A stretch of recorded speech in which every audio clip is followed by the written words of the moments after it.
என்னுடைய பேர் ராமராஜ். எனக்கு சிறு வயதிலிருந்து சிறப்பான ஒரு தொழில் பண்ணணும் அப்படின்னு சொல்லி மிகுந்த ஆர்வத்தோடு இருந்தேன். அதுவும் குறிப்பாக மினரல் வாட்டர் கம்பெனி ஆரம்பிக்கணும், நம்ம பகுதியை சேர்ந்த மக்களுக்கு தூய்மையான குடிநீர் கிடைக்க நம்ம முழு ஒரு நம்மளுடைய பங்களிப்பை போடணும்னு நினச்சிட்டு இருந்தேன்.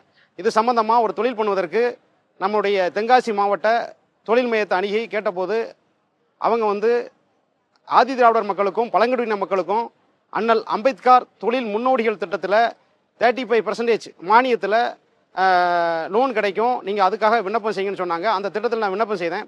விண்ணப்பம் செஞ்ச உடனே எனது ஊர் அருகில் உள்ள சிவகிரி சென்ட்ரல் பேங்க் ஆஃப் இந்தியாவில் லோன் சாங்ஷன் பண்ணி கொடுத்தாங்க. கிட்டத்தட்ட 90 லட்ச ரூபா அவங்க சாங்ஷன் பண்ணி கொடுத்தாங்க. அதுபோக தமிழக அரசினுடைய மானியமாக 48,46,000 ரூபா அந்த திட்டத்துக்கு கிடச்சிருக்கு. இதனால் இப்போ இந்த தொழில் நான் ஆரம்பிக்க போகிறேன். இது எனக்கும் என்னை சார்ந்த கிராம மக்களுக்கும் மிகுந்த பயனுள்ளதாக இருக்கும். இந்த திட்டத்தை தொடங்குவதற்கு நம்முடைய சமூக நலன் காக்கும் நம்முடைய மாண்புமிகு தமிழக முதல்வர் அவருடைய கையால் இந்த பயனை பெற்று நான் இந்த தொழிலை தொடங்குவதற்கு மிகவும் சந்தோஷப்படுறேன், மகிழ்ச்சி அடைகிறேன். மாண்புமிகு தமிழக முதல்வருக்கு எனது நெஞ்சார்ந்த நன்றியை தெரிவித்துக் கொள்கிறேன். நன்றி, வணக்கம்.